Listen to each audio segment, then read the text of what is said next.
The weekend is finally here, that Bristol is back on the concrete, and it's not just once a year. This is the glorious return from the dirt. For the past 3 seasons, we've seen dirt races make up the spring Bristol date, 2 of which being on Easter Sunday weekend. And for the most part, fans have said that, yeah, okay, that's a nice novelty, but let's get back to real Bristol racing. If you want to have a dirt track, go to one that's made to be a dirt track. Don't cover up one of the best tracks on the schedule. And fans now have the opportunity to prove just how much they wanted it. They're saying for the last couple years they've wanted it. Now they need to show up both watching on TV and also watching in person.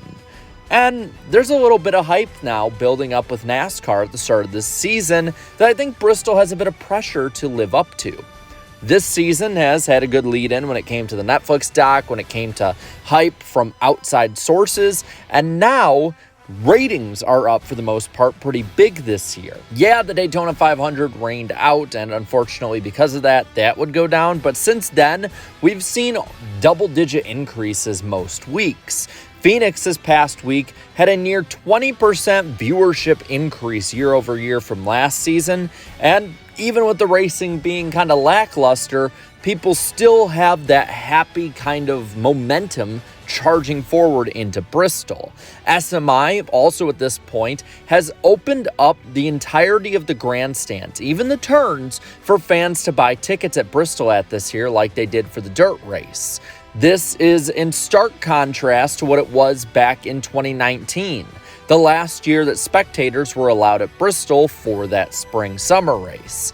And it's a throwback weekend, though I will say that's a bit of a marketing gimmick more than anything. I really haven't seen too many fans and drivers really excited for that, so it might have the aesthetic, at least on the walls, of being an old school race, but in reality, that's probably not going to be the biggest selling point for it.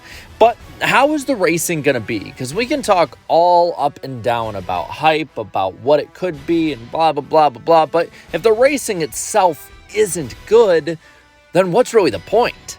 Well, they're using the intermediate package, kind of like in years past that they've used at Bristol. Yeah, surprising they have not used the short track packages they've made at Bristol in the last couple years, because, to be honest, we don't want Bristol to suck. And this, I think, will make the race really solid. I think last year's night race was a good indication of what we'll probably see.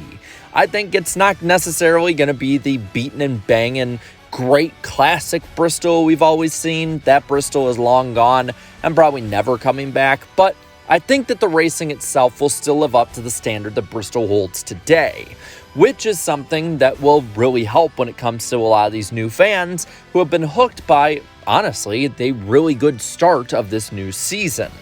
But when it comes to that as well, I think it'll hook the core fans because, well, it's Bristol. We want to see a Bristol race. And while we can't really see it too much because it's on cable and on a Saturday night during college football season in the fall, hence the Bristol night race not being watched by many, at least on TV, this is Big Fox. This is a hyped up race to return that many core fans have wanted. And I think because of that, you're going to see this kind of increase in some ways, maybe even at the track. Based on what we've seen on Ticketmaster, it looks like while it's going to have a lot of empty seats, which I think we all should expect and not be going all hard in on them and upset because a giant stadium that can fill 130 to 160,000 people, depending on the way it is, can't fill up the stadium twice a year. And that's pretty much what the last great Coliseum is at this point, a giant racing stadium. But will it last this time? I think that's the real question to look at when it comes to Bristol this year and probably the years to come. Bristol, I think, can hold the core viewers, sure. And I think that it'll get that taste out of their mouth of the dirt. See, again, I think it was probably something that really, I won't say offended, but irked a lot of core NASCAR fans who just, quite frankly, don't think NASCAR should be on dirt at Bristol, or possibly don't think NASCAR should be on dirt at all. And I get their side of it. I might not completely agree. I'm one of those in the minority that actually liked Bristol Dirt and got to go to it, but I understand the change. And I think, again, that early hype is probably going to keep people in for a little bit, but there's still, I think, is that lingering thought in the back of my head about what happened last time. Bristol in the spring had been a dying event for years. Less and less people had watched it on TV, and on top of that, less and less people were going to the races, like talking about earlier, where we saw those stands completely empty in the corners in an effort to make at least some of the grandstands look somewhat decent. And it's in stark contrast to the way it used to be, where 160,000 people routinely twice a year would pack the place on a sellout streak that went for damn near 20 years. And I think that while it'll last maybe in the short term or even the medium term, I don't see this lasting forever.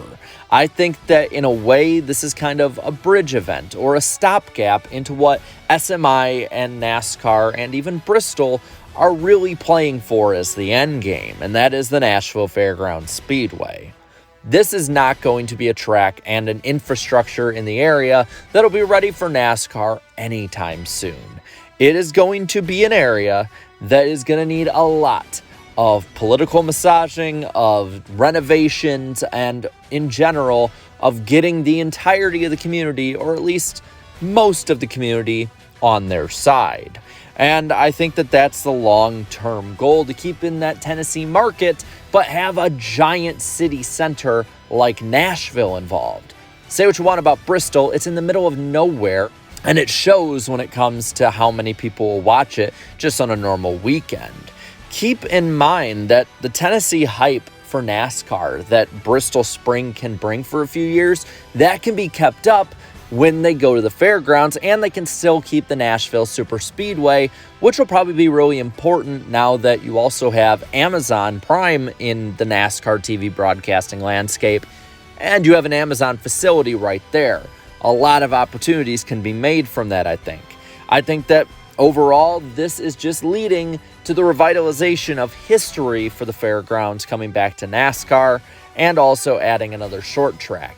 NASCAR's been pretty big at going to one race a year, at least for most tracks. And as these contracts run out, you see them keep changing that. And I don't see how Bristol is any different, because while there can maybe only be at the renovated fairgrounds 30 to 40,000, well, that packed grandstand will at least look better to NASCAR and probably to advertisers than, say, a Bristol getting 80,000 and still looking half empty.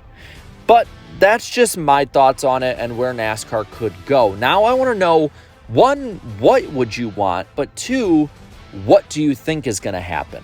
Whether it's this weekend, 5 years from now, or a decade plus beyond. Let me know down in the comments below.